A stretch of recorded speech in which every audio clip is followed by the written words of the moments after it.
জানেন, পুরীর জগন্নাথ মন্দিরে কোনো ছায়া পড়ে না। হ্যাঁ, যে অলৌকিক রহস্য আজও উদ্ঘাটন করা সম্ভব হয়নি কারো পক্ষে। পুরীর জগন্নাথ মন্দিরে শীত, গ্রীষ্ম, বর্ষা, সকাল, সন্ধে কখনো ছায়া পড়তে দেখেননি কেউই। কিছু বৈজ্ঞানিক ব্যাখ্যা অনুসারে মন্দিরের চূড়ার ছায়া ভবনের গায়ে পড়লেও মাটিতে আজ অবধি মন্দিরের কোনো ছায়া পড়তে দেখেনি কেউই। পুরীর জগন্নাথ মন্দিরের চূড়ার 11 ফুট উপরে নীল চক্রে ওড়ে লাল হলুদ পতাকা। কিন্তু আশ্চর্যের বিষয় হলো হাওয়ার বিপরীতে ওড়ে এই পবিত্র ধ্বজাটি। এছাড়াও আজ অবধি মন্দিরের ওপর দিয়ে কোনো পাখিকে উড়ে যেতে দেখেনি কেউ। তবে শুধু পাখি নয়, কোনো বিমানও উড়ে যায়নি মন্দিরের ওপর দিয়ে। এই নিয়ে আজ অবধি কোনো সঠিক ব্যাখ্যা খুঁজে দিতে পারেননি কেউই। আবার পুরীর জগন্নাথ মন্দিরের ভিতরে দাঁড়িয়ে আপনি বাইরের সমুদ্রের আওয়াজ কোনো দিনও পাবেন না, যদিও এই নিয়ে একটি পৌরাণিক কাহিনী রয়েছে। এবং সব থেকে উল্লেখযোগ্য বিষয়, আজ অবধি পুরীর মন্দিরে প্রভু জগন্নাথ দেবের কোনো ভক্ত অভুক্ত থাকেনি।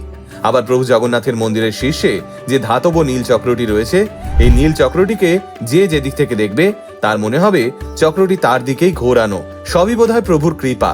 আপনাদের জীবনে প্রভুর মাহাত্ম্য কমেন্ট করে অবশ্যই জানাবেন। জয় জগন্নাথ।